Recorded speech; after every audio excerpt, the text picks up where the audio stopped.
Olá, estudante! Eu sou o William e você está assistindo o canal Tudo de Físio.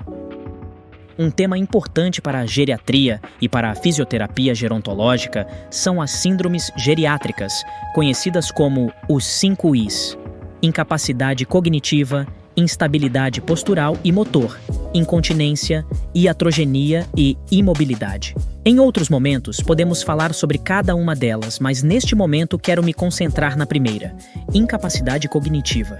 Este primeiro I tem 3 Ds: demência, depressão e delírio. A demência é um grupo de sintomas cognitivos e sociais que atrapalham as tarefas cotidianas.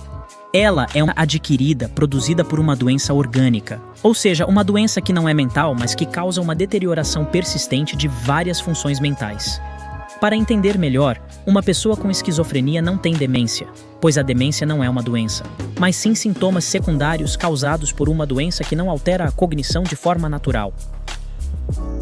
As demências são os transtornos mais comuns em idosos e, de acordo com dados do custo anual dos pacientes com condições médicas nos Estados Unidos, o Alzheimer é a maior preocupação atualmente.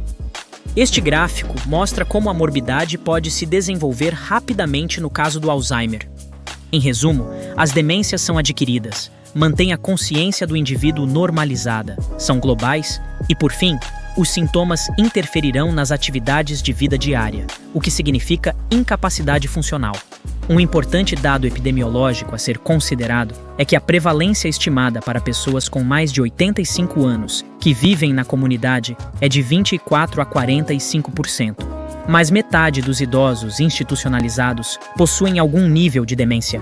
A prevalência de demência duplica a cada ano depois dos 60 anos. Entre os fatores de risco estão o histórico familiar, a síndrome de Down, o TCE, aterosclerose, diabetes, dislipidemia e, é claro, o aumento da idade, que aumenta a chance de uma mulher desenvolver demência, já que geralmente elas têm maior expectativa de vida e menor nível de escolaridade, que é um fator de proteção. Além da escolaridade, que estimula a atividade sináptica, outros fatores de proteção incluem o exercício físico, que pode reduzir o risco de Alzheimer e outros tipos de demência.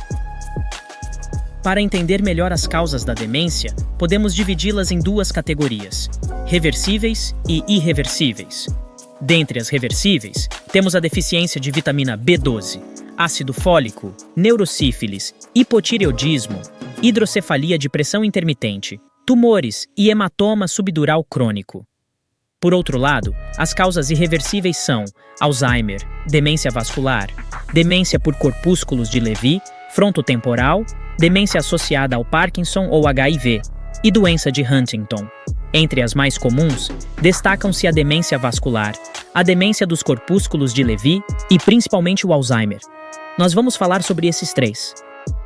Começando pela forma mais comum de demência, o Alzheimer tem início insidioso, ou seja, é traiçoeiro, e seu curso é progressivo durando de 2 a 20 anos. Ele pode gerar alterações no comportamento e ocorrer delírios, alucinações e paranoia. A forma como o Alzheimer se desenvolve é tragicamente interessante. O Alzheimer é causado por uma alteração na manipulação de uma proteína, que aglomera em meio extracelular uma quantidade crescente de peptídeo beta-amiloide, formando as placas ricas nessa proteína e consequentes emaranhados neurofibrilares, que são tóxicos para os neurônios e acabam matando-os. Esta degeneração neuronal começa no hipocampo, o que gera a famosa perda de memória recente no paciente. Macroscopicamente, é possível observar uma atrofia cortical difusa, mais proeminente nas regiões frontais, temporais e parietais. Em 2005, um artista figurativo americano com o meu nome, William, faleceu como vítima do Alzheimer, mas antes disso ele fez autorretratos que registraram sua percepção de si mesmo ao longo do curso da doença. As pinturas constituíram uma representação valiosa das limitações da mente de um paciente com Alzheimer. Note que nos últimos quadros, ele mal conseguiu formar um esboço do que seria um rosto. Pat Uttermohlen, sua esposa, disse que, quase 5 anos depois do diagnóstico, era como se William tivesse assimilado seu destino através da pintura. Persistir enquanto desaparecia. É realmente uma história triste, mas que tem um valor inestimável para a ciência.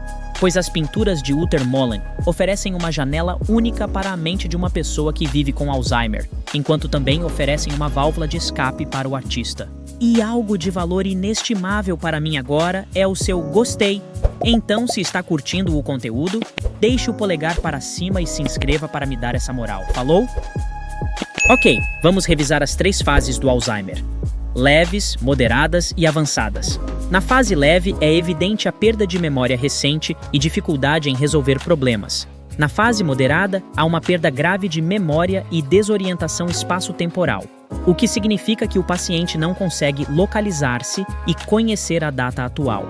Também há uma dificuldade nas atividades instrumentais, como o trabalho, e necessita de ajuda nas atividades básicas da vida. Por fim, na fase avançada, o paciente torna-se completamente dependente. A demência vascular é diferente do Alzheimer em vários aspectos, sendo uma delas o fato de que a perda de função mental é causada pela destruição do tecido cerebral devido a uma diminuição ou interrupção do suprimento de sangue. O AVC é uma das principais causas dessa demência, sendo associado a cerca de 15% dos casos. Uma particularidade da demência vascular é que, ao contrário do Alzheimer, a evolução da doença acontece em etapas. Enquanto o Alzheimer tem uma evolução progressiva, a demência vascular tem grandes avanços em curtos períodos de tempo, sendo seguida por longos períodos de estabilização. Essa diferença é crucial para o diagnóstico e tratamento.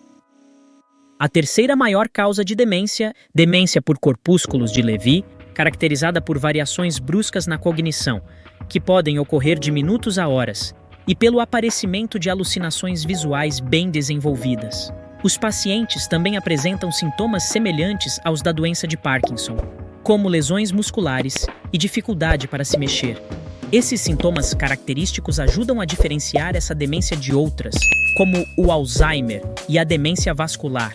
E por fim, a depressão. Segundo Meyer-Gross, se trata de uma perturbação caracterizada por lentificação dos processos psíquicos, humor depressivo ou irritável, redução da energia e incapacidade parcial ou total de sentir alegria ou prazer.